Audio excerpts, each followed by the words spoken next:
Hey, this is Tom and Henry, and in this week's video, we're going to make these end caps in the new lathe for these GPS antenna mounts that I make for heavy equipment. Alright, so I've had a few folks asking me about the new lathe. Actually, let's set this down. I haven't done many videos on the lathe, partly because it's really difficult to do. When I'm cutting with coolant in the lathe, it just goes everywhere, as you'll see in this video. But a couple of things you can kind of see over here, right here-ish. Yep, we've got a new bandsaw. I can almost figure out how to do that. We're still working on that, getting it rehabbed. It's a nice saw though, it's a 9x16 capacity. Picked it up for a steal, just needed some cleaning and some servicing. So I've got some new bearings to use for guides. You can see new blade from sawblade.com. Figured I'd try them out. But I did actually put it to use already. Cutting this stock, and it was pretty good. We've got some work we can do to square things up and make it cut perpendicular. But figure, we'll cut some stock real quick, do a quick test on that. We'll throw this in the lathe. You'll see the part get cut. This is a really simple part for me to cut. Two operations. First operation, we cut the outer cylinder. So face it off, profile it. I didn't record the second operation because I have to have coolant for that part of it, because I'm drilling an 1.5-inch hole into it. So we basically part it to, or sorry, we bring it down to size. Go ahead and put that 1.5-inch hole in there and some chamfers, and that that's a wrap on this thing. It basically gets it's a slight press fit, but I do put some epoxy in there as well, and then I actually even drill and pin it in place so again, this stuff goes on bulldozers and stuff like that, so heavy equipment needs to withstand quite a bit. That's a lot of rambling. Let's get to it.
And this is why filming with coolant is so difficult.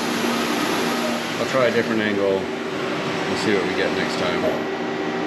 But that was it.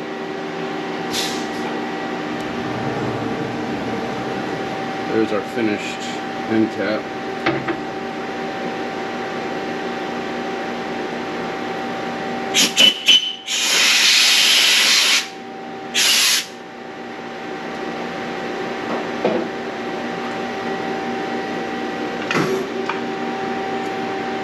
So that's what it looks like. We'll flip it back around, fold it, and do the rest of the side. So I'm doing the operations opposite of what I did on the Tormach. I used to do this side first, but it's good so far. Alright, I'm going to try cutting one dry just to see if we can record it. If I can work around the camera. Hopefully it's not going to mess with anything as far as, so I gotta do a little prep on my stock here.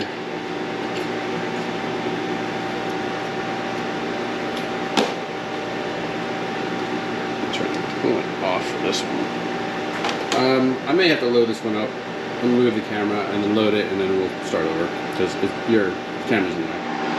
All right, I've got the coolant off this time. We'll see if we can run it this way. I may have to turn it on.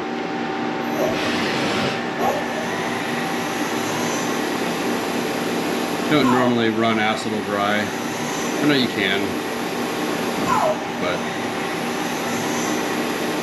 let me give it a quick shot.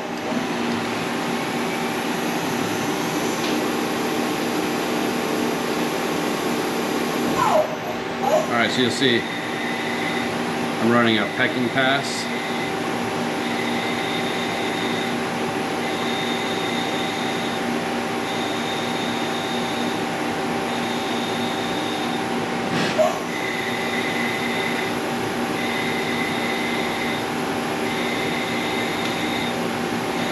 I only do this on the roughing pass.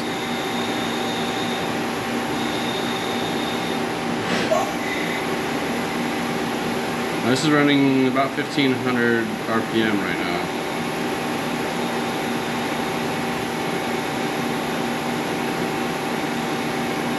I'm gonna give it a quick little blast.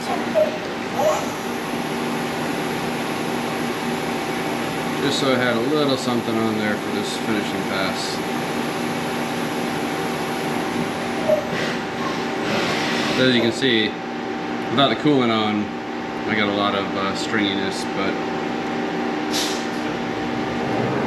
hopefully it'll still be alright.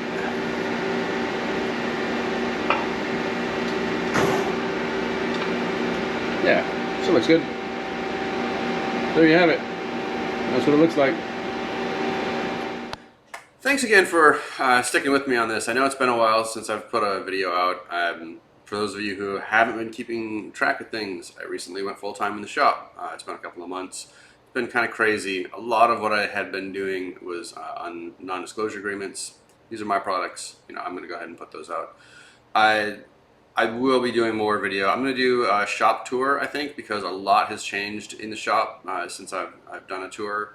And then trying to get some more content on the mill and the lathe. You can see I've actually got a part. There we go. A part on the mill right now that I'm working on.